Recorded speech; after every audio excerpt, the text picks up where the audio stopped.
하나님의 말씀 보겠습니다. 하나님의 말씀은 욥기서 42장 1절에서 5절입니다. 욥기서 42장 1절에서 5절입니다.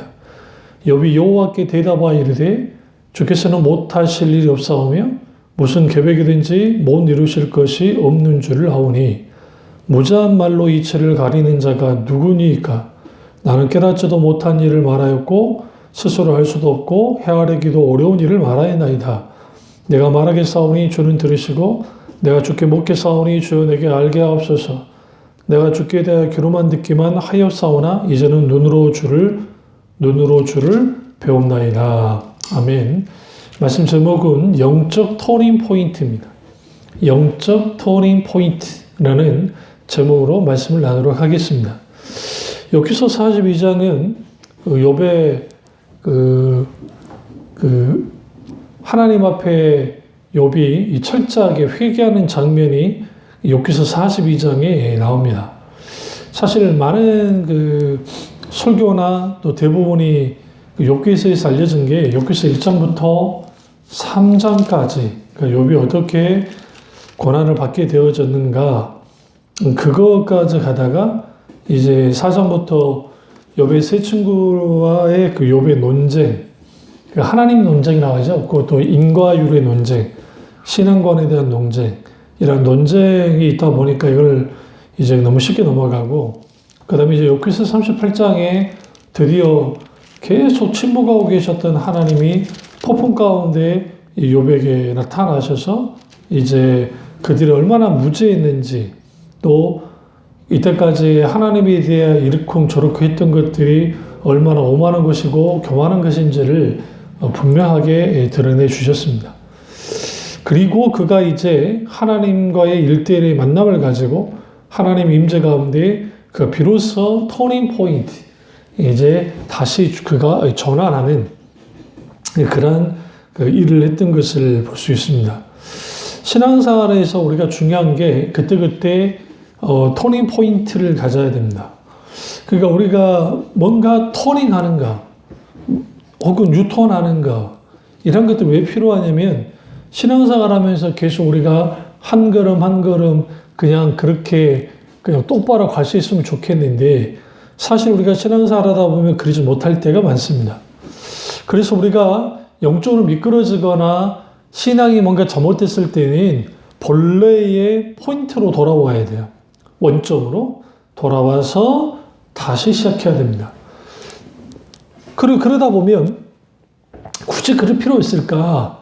내가 어느 정도 조금 흐트러진 부분에서 조금은 수정해서 가면 되지 않을까라고 생각하는데 사실은요, 회개라는 것이 그거거든요. 회개라는 게 하나님께로 이제 우리가 세상과 죄에서 돌아서서 하나님만을 바라보는 거잖아요. 그러니까 하나님께 나아가는 겁니다. 그러니까 우리가 회개함을 통해서 자기를 수정하고 혹은 조율하고 그렇게 해서 하나님의 길로 가는 것처럼 오늘 우리 영적으로도 우리가 터닝 포인트가 필요해요. 그리고 그 터닝 포인트는 그 사람을 완전히 바꾸게 되는 겁니다. 욥이라는 인물은 그는 동방의 의인이었고 누가 봐도 정말 칭찬받을 만한 사람이었습니다.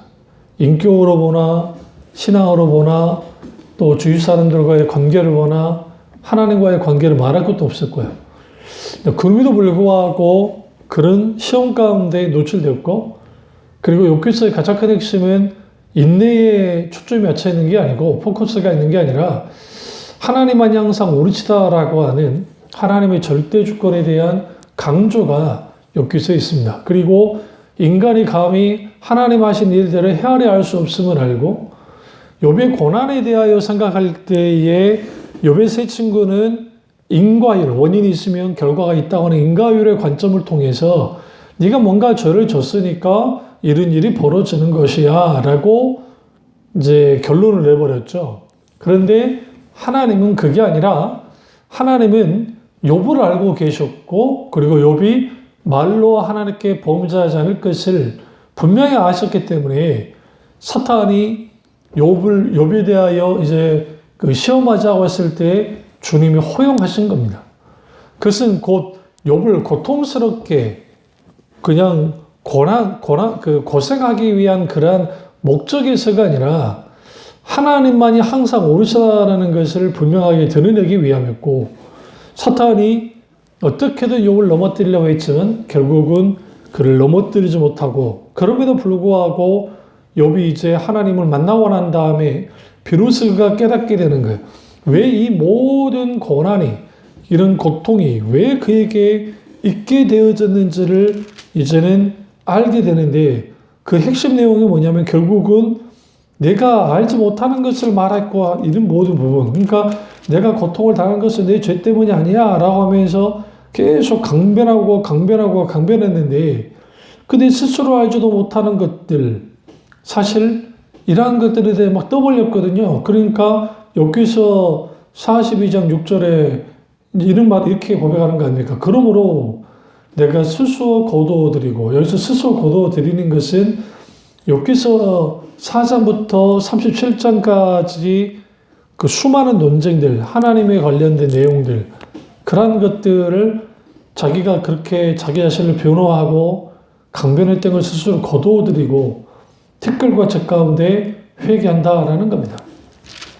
그래서 우리가 그 영적인 터닝 포인트에 있어서 우리가 가장 중요한 게 뭐냐면, 그 영적 터닝 포인트가 있어야 사람이 바뀌고, 그리고 그 신앙이 바뀌고 인격이 바뀌기 때문에 그 터닝 포인트가 굉장히 중요합니다. 그렇다고 한다면 우리가 영적인 터닝 포인트를 가지려면 어떻게 해야 될까요? 첫째로 나의 무죄함을 인정해야 됩니다. 그래서 그 42장 3절에 무죄함만로 이치를 가리는 자가 누구입니까? 라고 그가 이제 반문을 합니다. 그 무죄함만로 이치를 가리는 자는 사실은 그 욥의 세 친구뿐만 아니라 욥 자신도 그랬다라는 거예요. 그래서 결국 그 무죄함, 하나님 앞에 무죄함을 반드시 인정하고 내려놔야만 합니다. 우리가 어떤 인생을 살아가거나 삶을 살아가면서 내가 이러쿵 저러쿵 막 결론을 내고 내 마음대로 할 때가 많은데, 그러다 보면 우리는 어떤 실수를 하게 되어지냐면 내가 다 아는 것처럼 행동하는 거야. 그러니까 당연히 하나님께 묻지 않는 것이죠. 하나님께 묻더라도 뒷받침해 주는 정도, 하나님 이 정도 내 뒷받침해 주세요라고 하는, 이미 행동도 하고 이미 결론도 냈어요. 이미 계산기 두드려서 계산 다 된 거죠. 그래서 그게 할만하면 하고 할만하지 않으면 안 해버리는 이제 그런 일들을 하는 거예요. 그러니까 하나님이 우리에게 원하시는 것은 뭐냐면 우리가 우리의 무죄함을 인정하고 결국은 하나님께 묻기를 원하세요. 물어야지요. 주님 어떻게 하기 원하십니까? 라고 물어야 됩니다. 당면한 우리의 과제들, 일들, 문제가 있을 때 우리는 하나님께 기꺼이 물어야 됩니다. 뭐라고 물어야 됩니까? 하나님, 우리가 하나님 앞에 어떻게 되어지기를, 내가 하나님이 원하는 뜻대로 살아가기를 하나님 원합니다. 그렇다면 내가 어떻게 해야 됩니까? 라고 주님께 물어야 돼요. 그러나 우리는 하나님께 묻기보다는 내가 취사 선택해서 뭔가 모든 일들을 해보려고 하고, 하다가 안 되면 그제서야 하나님 어떻게 할까요? 라고 묻기도 합니다. 그렇게라도 묻기라도 하면 좀 괜찮은데, 그러나 그 묻는 것조차도 하지 않는 이러한 일들이 오늘날 벌어지고 있다는 거예요.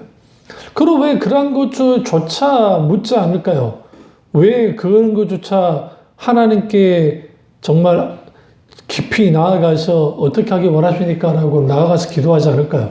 결국은 이미 내 생각을 따라서 내 삶을 자기 중심적으로 삶을 살아왔기 때문에 그 자기주의 삶을 사는 사람이 하나님의 의중과 뜻을 묻는다고 해서 일단 하나님이 우리에게 대답해 주셔서 그걸 듣지 못하고 그냥 흘러버리고 자기가 원하는 것만을 듣고자 하기 때문에 굉장히 모든 것들이 줄어들어요.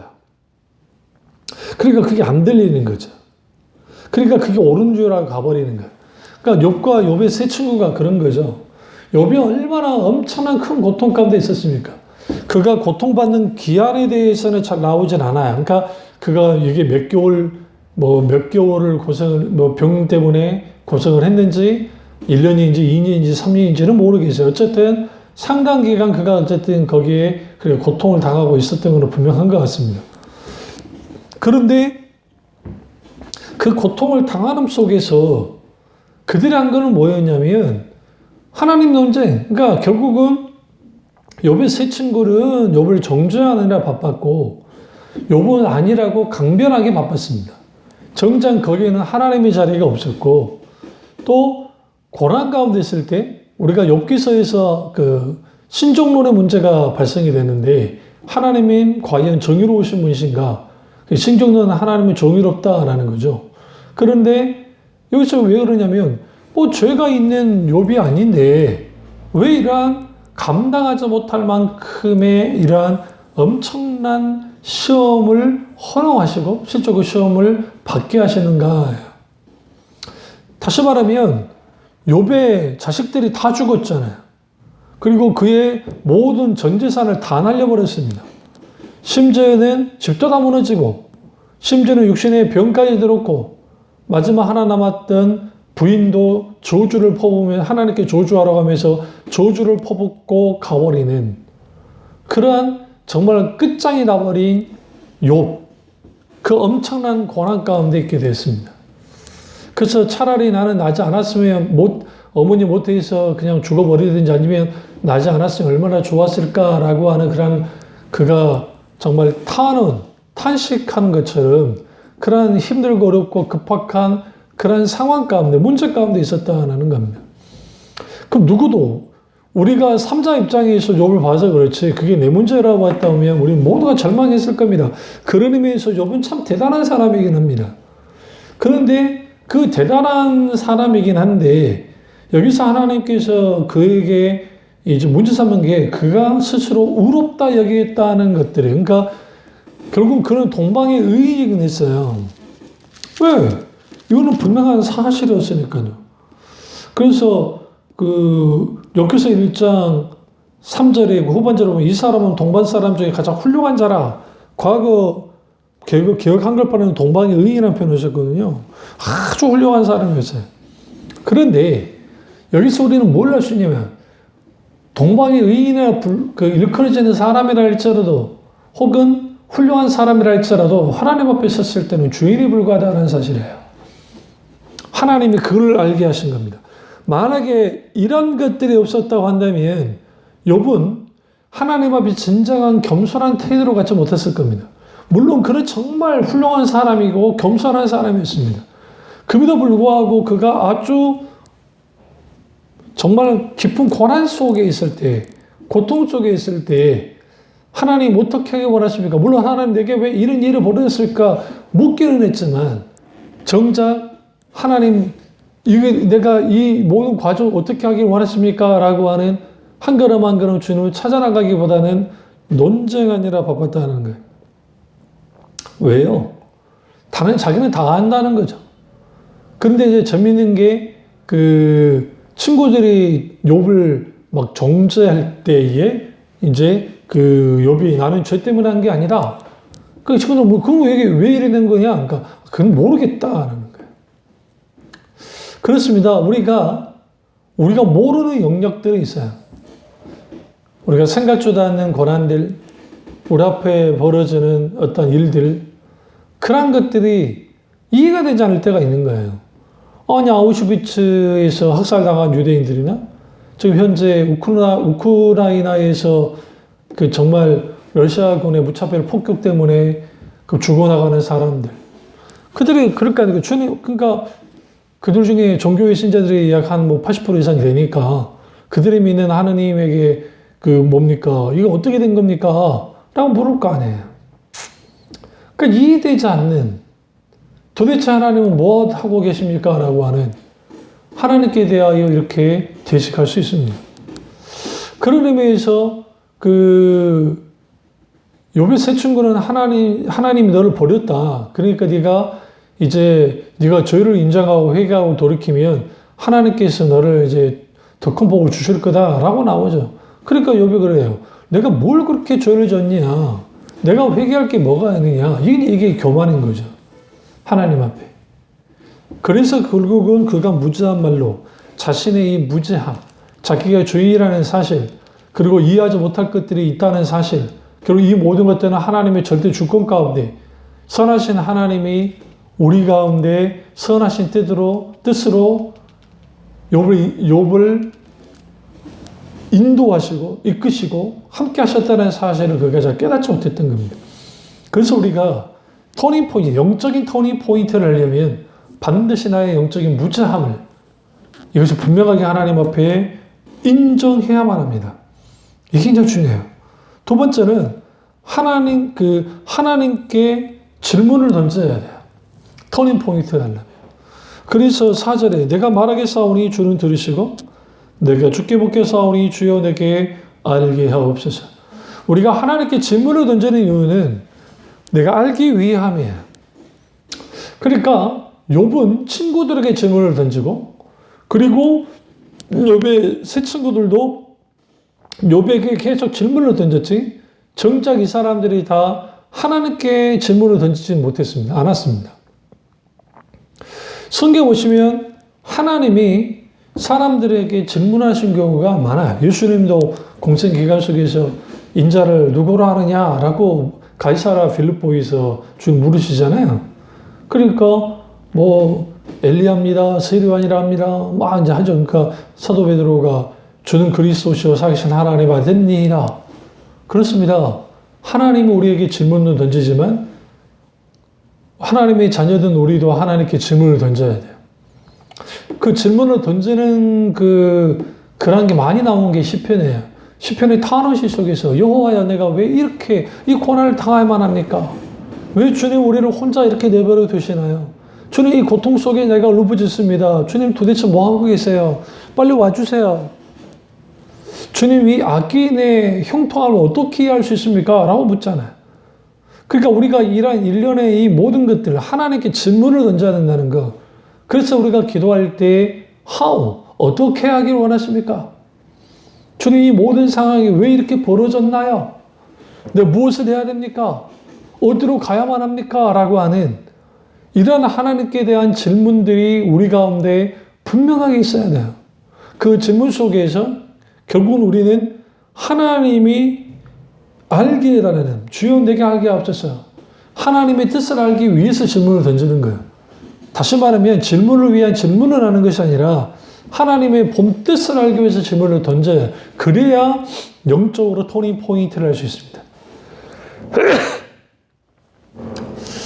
오늘날 심각한 게 뭐냐면 질문이 사라진 시대가 돼버린 거예요. 대학가에서도 질문을 많이 하지 않는답니다. 그러니까 그러다 보니 대학 교수님들도 그 말을 하거든요.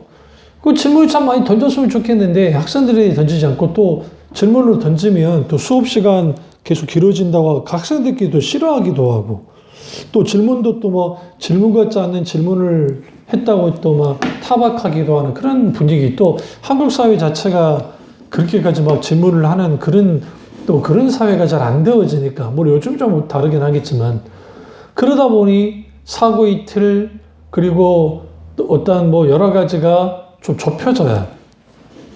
근데 우리는 하나님께 계속 질문을 던져야 돼요. 그러니까 예수님의 제자들이 예수님의 비유가 어려웠을 때 질문을 던지지 않아요. 주님, 이 비유가 참 어렵습니다. 좀 해결해 주세요. 또 무화과를 마르게 할 때 주님 어떻게 이 무화과가 마를 수 있었습니까? 라고 질문 던지잖아요. 결국은 그 파괴라고 하는 그 무화과 첫 열매를 맺지 못하는 처음부터 열매를 맺지 못하는 무화과를 주님이 저주하심으로 말라 비틀어지게 한 것처럼 경고예요. 두 가지 양면적으로 경고를 하는데 하나는 뭐냐면 바리새인과 종교 지도자들처럼 외식하는 자들 그들이 겉보기에는 화려한 무화과 잎이 있을 줄 모르지만 실제로는 뭐 없네 열매 없으면 이렇게 말라 비틀어질 것이다 하는 것과 동시에 예수님을 따르는 무리들도 이와 같다라는 거예요. 열매가 없으면 이렇게 되어진다. 그러니까 열매 맺는 삶, 열매 맺는 신앙생활 하라는 것이죠. 그러니까 우리가 이런 질문들 그리고 그 질문들 속에서 하나님의 의중과 뜻을 깊이 깨달아 알기를 원해야 돼요. 여기서 필수적인 요구된 게 하나님의 음성을 듣는 겁니다.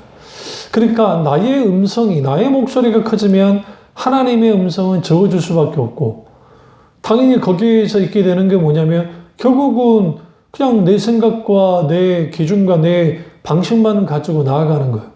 거기에는 우리가 하나님의 뜻에 굴복하는 것들, 하나님의 뜻에 내 기준이 맞춰지고 내 삶이 맞춰지고 내 라이프 스타일이 그렇게 가야 되는데, 내 삶은 그대로이고 내 생각은 그대로이고 내 방식은 그대로인데 하나님 말씀해 주십시오 한다고 해서 그 말씀이 내게 강력하게 영향을 끼치지 못해요. 그러니까 당연히 터닝 포인트를 못하는 거죠. 오늘 욥은 한 거예요. 욥기서 4장부터 37장까지 어마어마한 담론들, 그 어마어마한 의견들, 어마어마한 어떤 그들이 안다고 여겼던 그 수많은 것들, 그러나 그러한 것들이 하나님 앞에 질문을 던졌을 때, 주님, 내가 이제 주님께 말하겠습니다. 주님이 좀 들어주십시오. 내가 묻겠습니다. 주여, 내게 알게 하옵소서. 우리는 언제든지 하나님께 물어야 돼요. 중요한 일이든 중요치 않는 일이든 우리는 그것을 묻고 또 묻고 또 물어야 돼요. 묻고 물을 때에 우리는 하나님의 뜻을 따라 살아갈 수 있습니다. 그렇습니다. 하나님의 음성을 듣는다는 것은 정말 대단한 소위 은사주의자들이 말하는, 이단들이 말하는 잘못된 그 하나님 음성 듣기에 빠져있는 사람들이 무슨 계시 받는다고 생각하고 대단한 것을 한다고 생각하는데 그렇지 않습니다. 하나님의 음성을 듣는다는 것은 결국은 거의 대다수가 성경 말씀을 통해서 듣게 되어져요. 근데 그 말씀은 결국은 하나님이 오늘 우리의 현재적 삶 속에서 우리가 어떻게 하기를 원하시는지에 대해서 성령의 조명 속에, 성령의 비추심 속에서 그것을 알게 하시는 게 하나님 음성을 듣는 겁니다. 물론 때로는 하나님께서 내적인 감동으로, 때로는 주님의 환상과 기도 속에서 어떤 깨달음과 말씀을 읽다가 깨닫는 것들, 물론 이 모든 것들은 하나님의 말씀으로 분별을 해야 돼, 이거지. 정말 하나님께로부터 온 건지 아닌지. 어떤 환경으로도 주님 말씀하실 때가 있고. 그러면 그걸 통해서 우리는 마땅히 그것에 반응하여 나가기만 하면 되는데, 반응하여 나가지 못하게 되어지는 일련의 이 모든 것들. 당연히 하나님 음성을 귀를 기울이기보다는 빨리 내가 판단하고 빨리 내가 뭔가 생각해서 그냥 확 밀어붙여 버리는 거예요. 그래서 안 되면 하나님께 원망하기도 하고, 왜? 하나님께 기도하긴 했는데, 그러니까 하나님 이룰 수 있습니까? 이 말도 안 되는 것입니다. 막 그렇게 하기도 하는. 그러니까 이러한 일들이 왜 벌어질까요? 이러한 일들이 벌어지는 가장 근본적인 원인은 뭐냐면, 그러한 일들을 통해서 결국은 이 하나님께 귀 기울이기보다는, 하나님께 질문을 던지기보다는 내 스스로가 자문자답하면서 모든 것들을 결정해버리는 거예요. 마치 내가 결정권자가 되어져서 하나님은 그것을 수행하는 비서 정도가 되고, 내가 결제 사인을 사인하면 하나님은 움직여만 한다고 생각해요. 이런 식의 기도하는 사람들이 너무 많고, 이런 식으로 삶을 사는 사람들이 너무 많고, 이런 식으로 신앙생활 하는 사람들이 너무 많다는 거예요.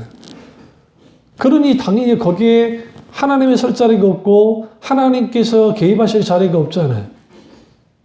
그러니까 우리가 왜 하나님께 질문을 던지느냐? 주님이 알게 하심으로 끝나지 않아요. 그리고 이 모든 것들을 주님이 끌고 나가시고 실제로 이런 일들이 성취되도록 만드는 겁니다.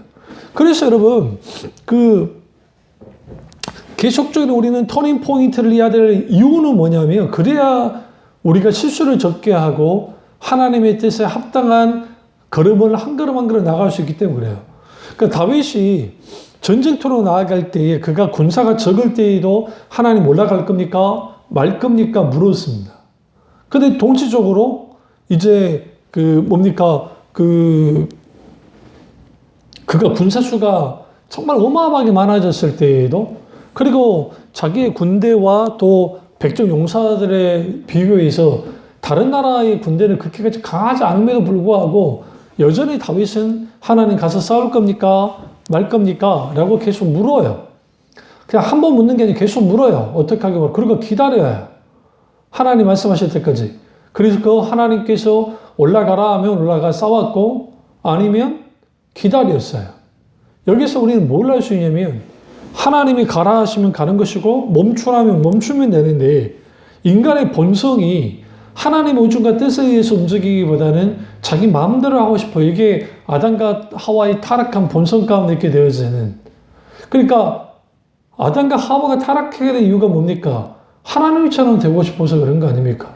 선악과 자체가 중요한 게 아니에요. 그들에게 있어서는. 문제는 중요한 게 뭐냐면 선악과라고 하는 매개, 그걸 먹음을 통해서 하나님처럼 되고 싶어 하는 것들. 그럼 왜 하나님처럼 되고 싶어 합니까? 내 마음대로 살고 싶거든요. 내가 중심 되고 싶거든요. 내가 하나님 되고 싶거든요. 그리고 내가 모든 것의 중심이 되어주고 우주의 중심이 되고 싶거든요.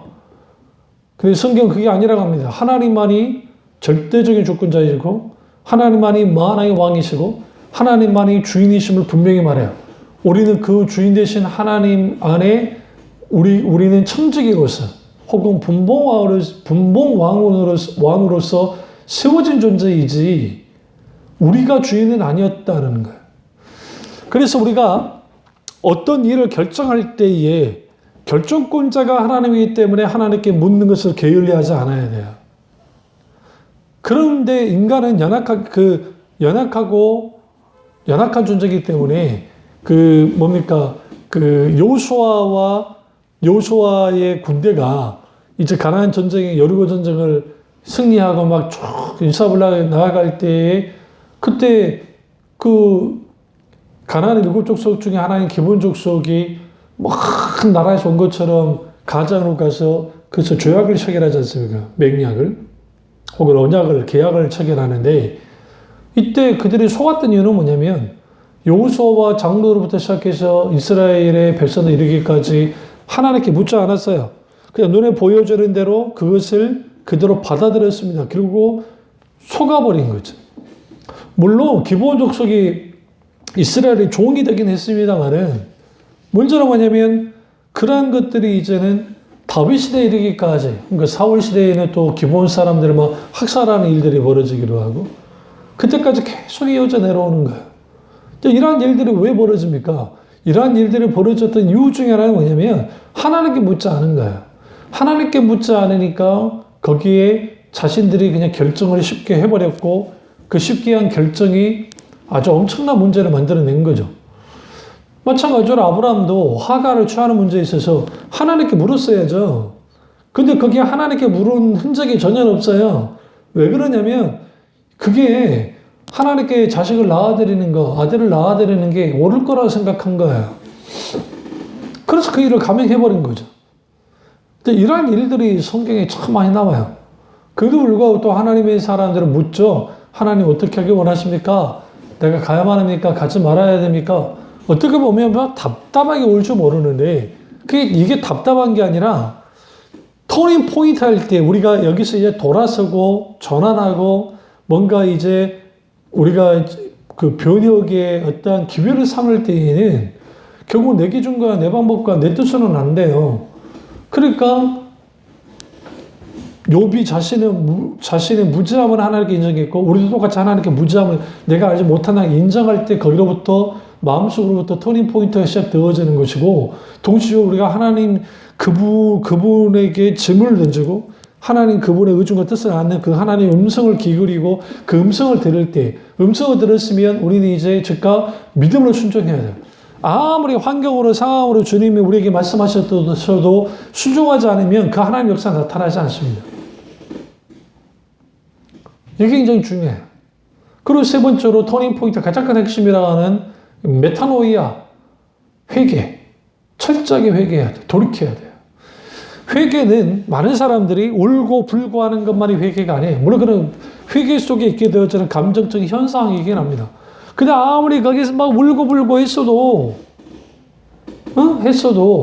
거기에 온전한 돌아선 그리고 하나님의 뜻에 맞춰 살아가는 것들이 일어나지 않으면 그건 진짜 회개 아니에요. 그러니까 세례요한이 요단강에서 세례를 줄 때에 유대인들은 자기들은 회개할 이유가 없거든요. 왜 그러냐면 자기들은 다 아브라함의 후손이라 믿었기 때문에 회개할 게 없는데 그럼 그들은 왜 그러면 요단강에서 세례를 베푸는 세례요한이 나왔느냐? 그 세례의식은 에세네파에서 했을 거라고 보는데요. 그러니까 예수님 당시 바리새파, 사두개파, 헤롯당파, 그 다음에 에세노파, 셀로당도 있었고 근데 그 에세네파가 이제 그 시대에 그 사마으로 나아가서 그들의 신앙을 고수하면서 이제 그 은둔하고 되어지는 어떤 그런 그룹이었는데 그들이 이제 세례를 준 흔적들이 있어요. 그러니까 아마도 세례요한도 SNF파에 소속됐을 것이라고 보긴 하는데 어쨌든 세례요한 자체가 제사장 출신이고 그러니까 바리새인들이나 유대인들 중에 종교 지도 뭐 그 사람들이 나와서 자기들의 우월감을 드러내기 위해서 세례를 받겠다고 나온 거예요. 회개의 세례가 아니라 그러니까 이제 그 세례요한이 나는 회개의 세례를 베푼다라고 하면서 이어서 말한 게 뭐예요? 회개에 합당한 열매를 맺어야 된다라는 겁니다. 그렇습니다. 터닝 포인트를 영적인 터닝 포인트를 한다는 것은 결국 회개에 합당한 열매까지 나아갈 때 가능한 것이지 머리로만 신앙생활하는 사람들이 많은 오늘날 또 행동으로만 해요. 의지적으로만 해요. 근데 정작 거기에 하나님의 은혜 정작 내 사고와 세계관과 가치관이 변화되지 않고 그렇게 신앙생활 하니 당연히 거기에는 뭐가 없어요. 하나님 그분을 하는 인정함, 하나님만이 항상 옳으십니다. 하나님만이 선하십니다. 하나님만이 신실하십니다. 그리고 내가 귀로 들었던 주님이 나는 이제 눈으로 주를 뵙는 일대일로 하나님과 임재를 경험하고 친밀한 교제를 나누는 그러한 신앙으로 나아가야 되는데 오늘 그게 안 되는 거야. 그래서 오늘 여기서 굉장히 우리가 그 욥의 그 정말 핵심적인 말을 하는데 그게 뭐냐면 내가 스스로 거둬들이고라고 하는 오늘 우리가 펼쳐놓고 있는 모든 것들 나의 지식, 나의 어떤 자랑, 나의 어떤 의지, 내가 갖고 있던 수많은 것들 그게 필요 없다는 거 아닙니다. 한번 필요하지요. 세상적인 어떤 공부들 필요하지요. 그게 뭐 필요 없는 거예요. 필요하죠. 그 모든 것은 하나님께 선하게 쓰여지는 도구로 사용되어지는데요. 문제는 뭐냐면 하나님의 말씀과 충돌할 때 혹은 하나님의 말씀을 거스르는 것들은 반드시 그는 뭐 해야 돼요? 적어내야 돼요. 회개해야 돼요. 그래서 우리가 회개할 때에 감정적인 회개도 회개가 있어야 되지만 우리의 지금 사상, 우리의 생각의 회개도 필요하고 중심의 회개도 필요하고 내 삶의 회개도 필요해요. 이런 것들. 그래서 그것이 회개에 합당한 열매로 나가게 될 때 진정한 영적인 터닝 포인트를 할 수 있습니다. 영적인 터닝 포인트로 나가게 될 때 비로소 하나님을 바로 보게 되어지고 귀로만 듣던 하나님이 아니라 눈으로 보는 그 하나님을 온전히 경험할 수 있습니다. 그리고 하나님께서 이제 이 모든 것들을 어떻게 신원해 주시는데 하나님께서 곱절로 욥에게 복을 주시고 그리고 정말 하나님 그분이 왜 욥에게 이 시험을 허락하시는지를 분명하게 알게 되어져요. 결국은 하나님께서 그에게 허락했던 이유는 뭐였는가? 많은 분들이 이렇게 욥기서 42장 10절부터 17절까지 있는 그 어마어마한 욥이 받았던 그 복을 하나님이 주시려고 시험했다라고 하는데 이거는 열매로서 받게 되어지는 것이었고 사실은 욥의 욥되어짐이 분명하게 만들어진 게 뭐냐? 그 고난의 현장 속에서 만들어진 거예요. 그리고 그가 이제는 터닝 포인트를 낼 때 하나님께 자신의 무지함을 인정하고 그리고 그가 결국은 하나님께 질문을 던지고 하나님의 음성을 듣기 시작하고 그 음성에 납작 엎드리기 시작했고 결국은 그가 죄 가운데 정말 회개하고 티끌과 죄 가운데서 회개함을 통해서 자신의 모든 것에 스스로 거둬들이는 생각과 그리고 우리가 가지고 있는 가치관과 세계관과 그리고 세상적인 어떤 것들을 다 거둬들이는 그리고 하나님의 말씀의 세계관으로 하나님의 말씀을 중심으로 하는 하나님의 의중과 뜻을 앞세우는 그런 하나님의 사람으로 나아가게 됐다는 거예요. 거기서 나온 결과물이 이제는 수많은 복을 누렸다는 겁니다. 그렇다고 한다면 우리는 하나님 앞에 영적으로 터닝 포인트를 해야 됩니다. 그러려면 하나님께 무지를 인정하십시오. 그러기 위해서는 우리는 반드시 하나님께 질문을 던져야 됩니다. 그리고 전적인 회개에 합당한 열매를 맺는 그런 교들이 되어짐을 통해서 진정한 영적 터닝 포인트를 경험하고 실제로 그러한 일들이 일어나기를 주님으로 축원합니다. 기도하겠습니다. 사랑의 주님, 역사의 주, 은혜의 주님, 우리에게는 영적인 터닝 포인트가 필요합니다. 그렇다고 한다면 하나님께서 우리 가운데 은혜 베푸셔서 그 놀라우신 하나님의 은혜 가운데 우리가 한 걸음 한 걸음 이제 나의 어떤 잘못된 방향을 돌리고 나의 무지함과 그리고 하나님의 음성을 듣고 질문을 던지는 것과 그리고 우리가 철저하게 하나님께 회개함을 통해서 영적인 터닝 포인트를 하는 우리 교우들 될 수 있도록 은혜 베풀어 주시옵소서. 주님만의 혼란과 받기 원하고 예수님의 이름으로 기도드립니다. 아멘.